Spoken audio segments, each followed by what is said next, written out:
Bonjour, c'est Ursule encore. On est le 29 avril 2026. Je viens sonner la trompette aujourd'hui encore et je viens proclamer le retour de notre Seigneur Jésus-Christ. Amen. On est dans les temps où on attend le Seigneur Jésus et ça n'a pas commencé avec la génération finale que nous sommes. Alors, quand on lit les Écritures, au 1er siècle, déjà, les apôtres attendaient le retour du Seigneur et puis c'était imminent. Amen. Et la bonté de Dieu est telle que Dieu nous a conduits jusqu'au 21e siècle. Et ça, c'est la grâce divine de Dieu, n'est-ce pas?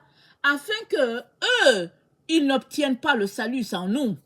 Il a voulu nous joindre à eux, alléluia, et dont nous voici la génération, n'est-ce pas, dite de la fin, en train de pouvoir, n'est-ce pas, prêcher le même message que les gens du 1er siècle ont prêché. Et ensemble, n'est-ce pas, nous allons vivre, n'est-ce pas, dans la présence de Dieu, que c'est glorieux. Amen. Mais il arrive que la paix que Dieu nous a donnée soit volée. Amen. Alors je viens parler de la paix qui est volée. Alors la paix vient avec notre position en Jésus. Jésus-Christ nous l'a donnée. On l'a hérité du fait que un sauveur nous est donné, un fils nous est né, n'est-ce pas? Et la domination reposera sur son épaule et on l'appellera Prince de paix. Alors, Prince de paix, c'est ce que Dieu t'a donné si tu as donné ta vie à Jésus. Si tu as donné ta vie à Jésus, le Prince de paix est ton frère. Tu l'as hérité. Non seulement c'est ton frère, c'est une personne, il habite en toi par le Saint-Esprit, mais aussi il a pris tout ton être. Il t'environne parce que c'est dit que c'est une paix qui surpasse toute intelligence. Tu n'as pas à t'inquiéter de quoi que ce soit. Le prince de paix est ton frère. Tu es, n'est-ce pas, lié à lui. Ton ADN à lui. Tout est collé. Et la paix de Dieu est là. Toutefois, il arrive que marchant sur cette terre, étant un être humain, n'est-ce pas, il arrive que notre paix soit perturbée par d'autres personnes.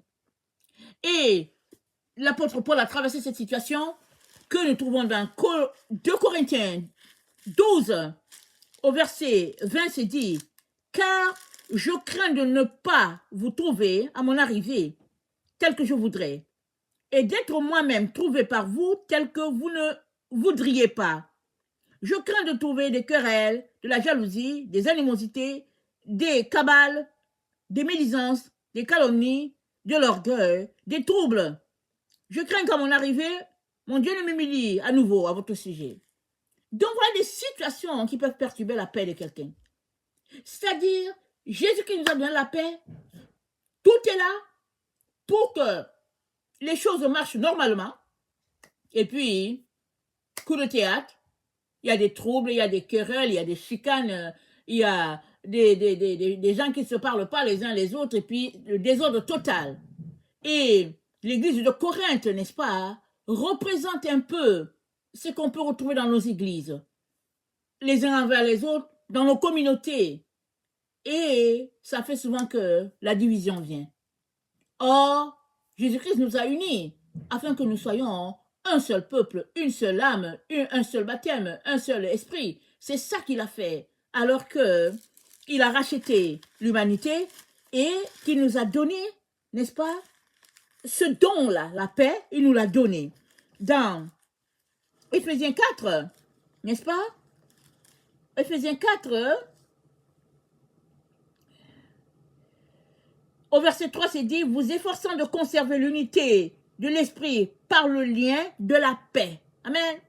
C'est la paix qui fait que on se conserve unis l'un avec l'autre. Et il y a un passage qui dit, recherchez la paix et la sanctification sans laquelle nul ne verra Dieu.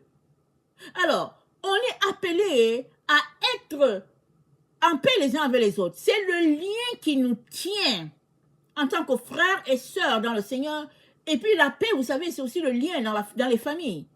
Quand il y a un trouble dans une famille, la paix vient d'être ôtée. Et l'ennemi est tellement après les familles qu'il vient semer la zizanie pour enlever la paix. Et une fois que la paix est perturbée, alors on voit des querelles, des chicanes, des gens qui ne se parlent pas. Et en plus, la porte est ouverte pour que l'ennemi vienne faire, n'est-ce pas, du trouble.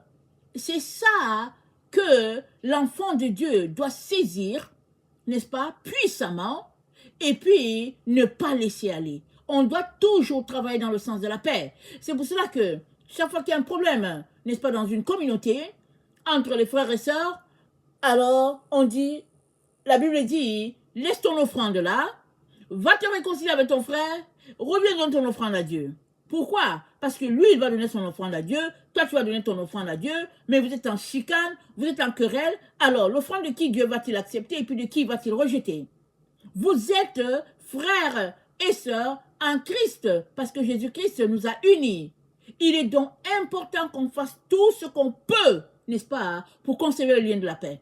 Qu'on soit les dénominations X et Y, chacun prie Jésus, alors soyons en paix les uns avec les autres, parce que l'église de Jésus-Christ, elle est unique. Il n'y a pas mille églises. C'est ça que le texte d'Éphésiens 4 dit. Il dit, il y a un seul Seigneur, une seule foi, un seul baptême, un seul Dieu et Père et de tous, qui est au-dessus de tous et parmi tous. Mais à chacun de vous, la grâce de Dieu a été donnée selon la mesure du don de Christ. On est appelé, n'est-ce pas, à être en paix les uns avec les autres. Il y a un, c'est-à-dire un seul baptême, un seul Seigneur, un seul Dieu, un seul esprit, n'est-ce pas? Mais la grâce de Dieu pour nous diffère les uns des autres, ce qui fait que on ne doit pas être en chicane à cause de nos différences. Alors, l'église de Corinthe, représentant le type d'église que nous sommes, n'est-ce pas? Ils avaient tellement de problèmes que Paul a dit, ça ne doit pas être. Paul dit, vous avez été bénis de toutes les bénédictions. C'est une église qui est regorgée de tous les dons, parce que Dieu les avait bénis. Les dons de l'esprit, n'est-ce pas, étaient là-bas, ça pilulait. Seulement, il y avait des troubles, parce que la paix était brisée. Il y avait une personne dans cette église qui a pris la femme de son père, et puis il y avait le désordre au niveau de la sexualité, et il y avait des querelles entre les gens. Il y a d'autres personnes qui sont venues pour troubler, si bien que finalement, Paul dit, vraiment, je crains qu'en venant là-bas, Dieu m'humilie encore. Parce que c'était une église jeune, qui avait de la difficulté, n'est-ce pas, à régler la chose la plus importante, c'est-à-dire de garder le lien de paix. Et Dieu nous appelle, à cette heure où nous nous trouvons, à tout faire pour garder le lien de paix, parce que c'est ça qui nous unit les uns aux autres. Et puis, la paix, c'est une force. Amen. Ça, c'est une force dans la maison de Dieu. Si bien que l'ennemi, n'est-ce pas, est troublé. L'ennemi bat en retraite. Dans une communauté là où il y a la paix les uns avec les autres, l'ennemi bat en retraite. Voilà pourquoi, n'est-ce pas, l'ennemi sème la zizanie. Il sème les commérages, les médisances et les calomnies, si bien qu'au lieu que les gens s'entendent et qu'ils soient en amour les uns avec les autres, les gens sont plutôt, n'est-ce pas, dans un état tellement critique que, voilà, c'est le désordre. Et aujourd'hui, Dieu vient nous encourager à tout faire pour garder le lien de paix. Amen. Alors, le lien de paix vient avec notre position d'enfant de Dieu. Alors, je ne sais pas si tu as donné ta vie à Jésus. Si tu ne l'as pas encore fait, je viens arrêter ici pour t'encourager à donner ta vie à Jésus. Ouvre la bouche, invite Jésus-Christ à venir en toi afin d'être ton Seigneur et ton Maître. Alors, tu peux dire, mais Jésus, c'est juste un simple prophète, il n'est pas Dieu. Tu peux te mettre à faire, n'est-ce pas, toutes sortes de commentaires, d'argumentation. Ça peut se comprendre. Mais j'aimerais te dire que Jésus-Christ, c'est le pont que Dieu a donné entre nous et puis lui. De nous-mêmes, on ne peut pas aller à Dieu. Dieu est saint et on a été séparés par le péché. Mais Jésus-Christ, le Fils de Dieu, nous a réconciliés avec son Père. Il est mort à notre place, si bien qu'on n'a plus besoin de mourir, on n'a plus besoin de souffrir quoi que ce soit. Jésus-Christ a tout fait. Et il nous a donné, n'est-ce pas, la vie éternelle. Et ça a assuré notre paix avec nous-mêmes, notre paix avec Dieu, le Père, et puis Dieu le Fils, et puis notre paix, n'est-ce pas, les uns avec les autres. Toutefois, cette paix-là, elle est perturbée. C'est ça que, n'est-ce pas, le Seigneur me donne de parler aujourd'hui. Et tu as besoin de recevoir cette paix-là pour que la paix soit perpétuée dans ta vie à tout jamais. Voilà pourquoi tu es invité à ouvrir la bouche et à inviter Jésus-Christ à être ton Seigneur et ton Maître. Une fois que tu le fais, n'est-ce pas, je ne vais pas mettre les mots dans ta bouche, mais tu peux juste te dire, Seigneur, viens, sois mon Maître, n'est-ce pas, pardonne-moi mes erreurs, et puis aide-moi à marcher avec toi, main dans la main. Et le Seigneur va t'aider. Et le Saint-Esprit est là pour te conduire, pour te guider, parce que le Seigneur ne veut pas que tu demeures dans l'obscurité en ce qui concerne ta position en Dieu. Et parmi ces choses ignorantes dans lesquelles nous nous retrouvons souvent, hein, c'est le fait d'ignorer que la paix nous a été donnée comme cadeau. Il est donc important hein, qu'on puisse, n'est-ce pas, garder ce cadeau-là chèrement et puis empêcher que l'ennemi nous le vole. Parce que très souvent, hein, c'est là que l'ennemi vient. Il peut venir, n'est-ce pas, dans un couple, voler la paix entre monsieur et madame. Il vient dans une maison, voler la paix entre les enfants et les parents. Il vient, n'est-ce pas, dans une église, voler la paix entre les différentes familles. Parce que une fois que la paix, n'est-ce pas, est volée, c'est le trouble. C'est les ténèbres, c'est la zizanie. Et l'ennemi est content. Diviser pour régner, n'est-ce pas? C'est comme ça qu'il opère depuis toujours. Mais en nous rappelant de garder le lien de la paix, Dieu est en train de nous dire de fermer toutes les portes, de nous solidifier les uns les autres, de telle sorte que quand l'ennemi vient, n'est-ce pas, entrer, il ne puisse pas entrer. Alors, c'est une force que Dieu a de nos enfants de Dieu, et c'est cette force-là qui est combattue, n'est-ce pas, sur toute la terre. Jésus-Christ est mort pour toute la terre. En mourant, il a donné la vie éternelle à tout le monde, mais il ne va pas forcer les gens de venir saisir la vie éternelle. En donnant la vie éternelle, il a donné aussi la paix à tout le monde. Et nous savons ce qui se passe, n'est-ce pas? Les nations, n'est-ce pas, se mettent en guerre les uns avec les autres. Ils prennent l'argent et ils achètent des armes pour combattre. Ou bien ils peuvent garder la paix dans leur pays à eux. Et puis, ils mettent la paix dans les pays des autres. Parce que là où il y a la paix, n'est-ce pas, l'économie va continuer de fonctionner d'un côté. Et les autres là-bas se tuent, s'entretuent. Les autres sont assis, tranquilles, ils rient, ils n'ont pas de problème. Eux, ils veulent la paix. Et la paix, pour eux, veut dire envoyer la zizanie, le trouble, les querelles, la guerre ailleurs. Amen. Mais ce n'est pas comme ça que Dieu nous a donné la paix. Il nous a donné une paix totale sur toute la terre, du nord au sud, de l'est à l'ouest. Alors on peut s'arrêter et se demander comment est-ce que ça sera possible. Amen. En tant qu'être humain, c'est normal qu'on se pose la question pour dire mais comment ça sera possible?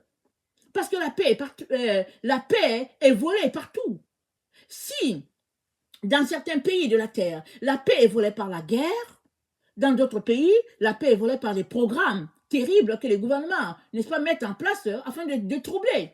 Pourquoi? Parce que les gouvernements du monde semblent bien fonctionner quand ça ne va pas chez d'autres. Alors, ils peuvent faire une sélection, n'est-ce pas, ils peuvent mettre des ensembles.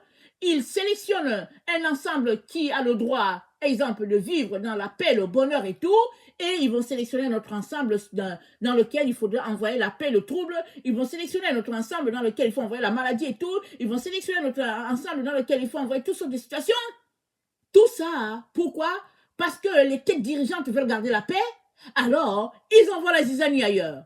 Mais la paix que Dieu nous donne est une paix qui surpasse toute intelligence. Et Dieu aimerait que tu reçoives cette paix-là aujourd'hui. Amen. Voilà pourquoi il te dit, garde le lien de la paix. Si tu es un enfant de Dieu, fais tout pour garder le lien de la paix.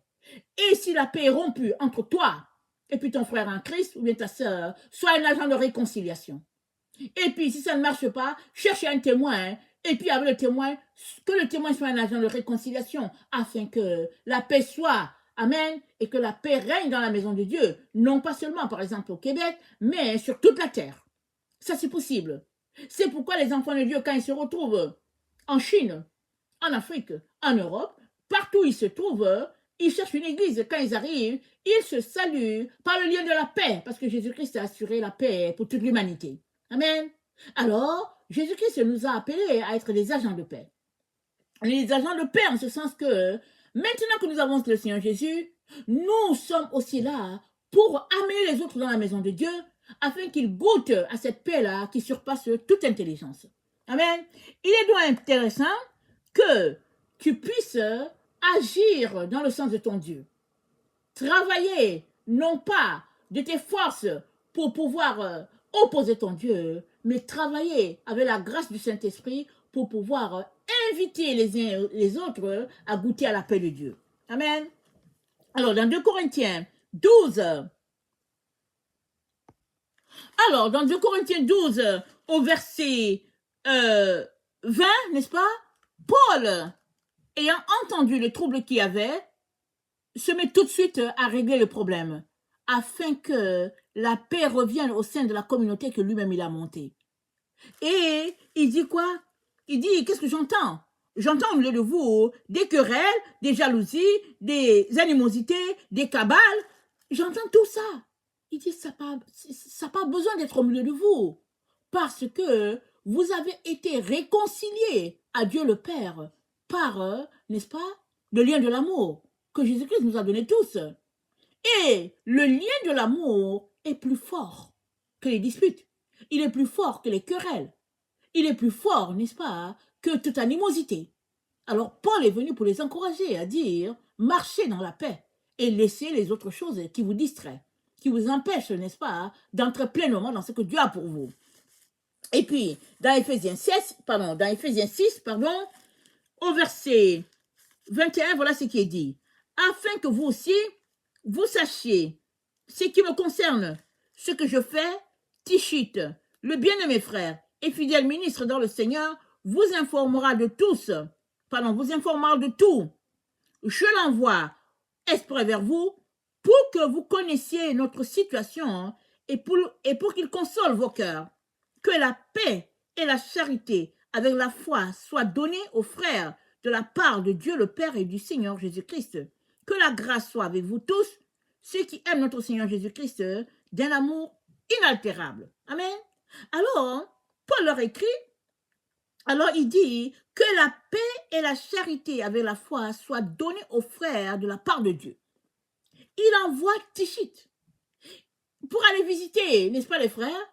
Et il leur fait comme recommandation, il dit donnez la paix à la communauté où vous allez aller. Donc la paix, c'est un cadeau. C'est comme si tu vas visiter quelqu'un et puis tu te dis mais qu'est-ce que je vais donner à la personne? En partant, tu dis bon, c'est une femme, je vais lui envoyer un bouquet de fleurs. Ou bien, dans certaines cultures, les gens sont invités à dîner, ils s'envoient, ils ont une bouteille de vin. Ou bien ils se disent, mais qu'est-ce que je vais apporter? Bon, je vais prendre du chocolat avec moi. Ici, Paul dit, quand tu pars, n'oublie pas, n'est-ce pas, de leur donner la paix et l'amour de Dieu en partage. Alors on peut s'arrêter pour dire, mais c'est comment la paix? Parce qu'on ne le voit pas de nos yeux. Justement, c'est la raison pour laquelle Dieu nous dit, affectionnez-vous des choses qui sont en haut et non à celles qui sont sur la terre. Parce que sur la terre, quand quelqu'un te donne quelque chose, il faut que tu le vois concrètement. Tu te dis, ok, il m'a offert une boîte de tomates. Tu le vois avec tes yeux. Mais dans le ciel, n'est-ce pas, les cadeaux sont donnés, mais ce n'est pas visible. Tu le reçois pleinement dans ton esprit, tu loues le Seigneur pour le lien de la paix, tu le loues pour le lien de l'amour, tu le loues pour la joie, tu le loues pour les richesses, tu le loues pour tout, alors que quand les gens te regardent, on dit, mais regardez, il est pauvre, il n'a rien, il est démuni. Mais la Bible dit, tes richesses sont telles qu'on ne peut pas les nommer, n'est-ce pas, sur cette terre. Alors voilà pourquoi la Bible, n'est-ce pas, nous dit de ne pas marcher par les sens, mais de marcher par la foi. Et la marche de la foi, c'est ça qui assure ton lien de paix sur cette terre. Quand bien même tu es perturbé, quand bien même l'ennemi vient, n'est-ce pas, pour t'acculer, alors que le lien de la paix te donne la sécurité en Dieu et te donne de garder les yeux fixés sur lui. Parce que Dieu, n'est-ce pas, est ton Père, il est amour, il est bonté, il est justice, et tout ce qu'il fait pour toi, c'est pour te bénir. Alors que les autres, qui ne marchent pas selon Dieu, ils ont toujours des plans secrets. Ils sont toujours dans des plans pour dire comment est-ce que je peux faire tomber cette personne, comment est-ce que je peux tendre tel piège à telle personne, quand bien même ils te donnent la paix, en te saluant d'une main, de l'autre main, n'est-ce pas, ils te poignardent. Mais ce n'est pas comme ça dans la maison de Dieu. Dieu nous a donné sa paix, la paix qui surpasse toute intelligence, et il nous encourage à partager la paix où on s'en va, partager la paix où on se trouve, partager l'amour où on s'en va, partager l'amour où on se trouve. C'est pourquoi, quand un enfant de Dieu, un vrai enfant de Dieu est quelque part, c'est la paix pour tout le quartier, c'est la paix pour toute la ville. Parce que l'enfant de Dieu est auteur de paix, générateur de paix, il est là. Parce qu'il porte en soi la paix de Dieu, il est l'ambassadeur du ciel sur la terre. Alors la paix est là. Amen. Alors Dieu nous dit de chaque jour de choisir de recevoir la paix de Dieu comme une bénédiction et de la transmettre et de la répandre, si bien que si tu es dans une maison, que vous êtes nombreux et que l'ennemi vient envoyer la querelle, sois l'agent qui temporise tout, qui envoie la paix. Parce que là où il y a le trouble, l'Esprit de Dieu ne peut pas bouger. L'Esprit de Dieu ne peut pas se mouvoir. L'Esprit de Dieu ne peut pas agir. Parce que le trouble vient de l'ennemi. Mais la paix, surtout celle-là qui surpasse toute intelligence, elle vient de notre Dieu. Et c'est un don, n'est-ce pas, qui est au fait un tapis pour répandre toutes les bénédictions de Dieu. Parce que là où la paix est, il y a beaucoup de miracles qui peuvent se passer. Là où la paix est, beaucoup d'autres fruits peuvent générer de là. Alors, Dieu nous encourage à être en paix les uns avec les autres et à tout moment. Ouais, à tout moment. On doit chérir, n'est-ce pas, d'être un agent de paix et puis de garder la paix. Et nous savons qu'aujourd'hui, n'est-ce pas, il y a des organisations qui portent le nom d'organisations de paix, et puis il y a des prix Nobel de paix, mais allons-y voir ce qu'il y a derrière ces choses-là. Amen. Parce que la paix que l'homme donne n'est pas la paix que Dieu donne. La paix que les humains vont te donner, ça va occasionner que tu dois rembourser d'une manière ou d'une autre. Et souvent, quand ils disent qu'il y a la paix, à quelque part, qu'ils te donnent un prix de paix, il faut vérifier. Mais quand Dieu donne la paix, Dieu ne vient pas chercher quelque chose en retour. Non, non, non. Il t'a donné la paix et ça a été donné une bonne fois pour toutes et ça a été donné à la croix et c'est pour toujours. Dieu ne revient pas dessus. Ce qui a été accompli est accompli et tout ce qui te reste à faire, c'est de saisir cela et de marcher pleinement dans ce que Dieu a fait pour toi. Amen. Voilà le message que Dieu a pour toi aujourd'hui. Alors, reçois la paix, reçois l'amour de Dieu. Amen. Que son nom soit béni. Amen et alléluia. Amen.